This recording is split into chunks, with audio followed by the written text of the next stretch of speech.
It's increasingly apparent that it would be important to hear from John Bolton. I, of course, will make a final decision on witnesses after we've heard from not only the prosecution but also the defense.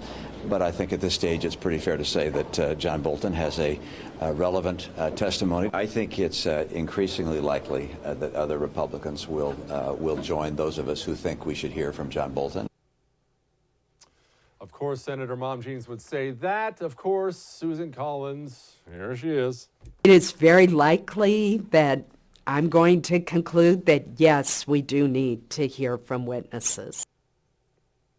And, of course, we can't forget about Joe Manchin of West Virginia, who must be the most flexible human being on the planet by now, given how often he has to straddle a fence. He thinks we might want to call witnesses. But, you know, Willie, I think someone has to ask the question, is this a constitutional trial or a political trial? Is Hunter Biden a relevant witness, Senator? You know, I think so. I really do. I don't have a problem there because this is why we are where we are. Now, I think that he could clear himself, what I know and what I've heard, but being afraid to put anybody that might have pertinent information is wrong, no matter if you're a Democrat or Republican. And not go home and say, well, I protected one and was afraid. No, if it's relevant, then it should be there. Thankfully, we have some senators who still have some spine left, and they disagree. I don't believe the testimony is necessary. The House managers have a burden of proof to prove their case. They have fallen woefully short. We now have allegations from Mr. Bolton. I think they would have more credibility if the allegations came from someone else. You're asking me if I believe them.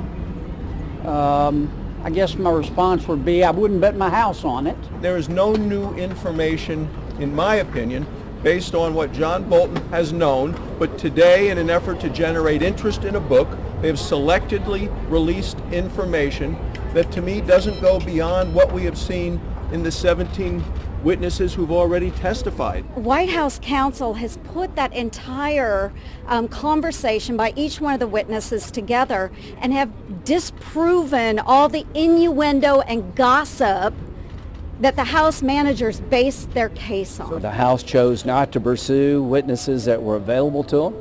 I don't want to start a precedent of just doing it half-ass in the House and expect the Senate to fix it. I've seen the New York Times story. I have no idea what they're talking about. But as far as bringing in Bolton, I think we need to ask, is he a disinterested or neutral or dispassionate witness? And I would say that he's a witness very interested in making a lot of money right now. A month ago, he was against testifying. Now that his book is complete and available for $29.95, he's all for testifying. So I think we have to take with a grain of salt his testimony if he were to come in. You know, I was going to bring up Donald Trump's tweet where he told Republicans to hold strong, but I think Senator Rand Paul there summed it up pretty nicely. For $29.95, all of a sudden he's willing to do a lot of things. People, remember what I told you. Just remember to come here for your takes. It's all about money. It's always about the money.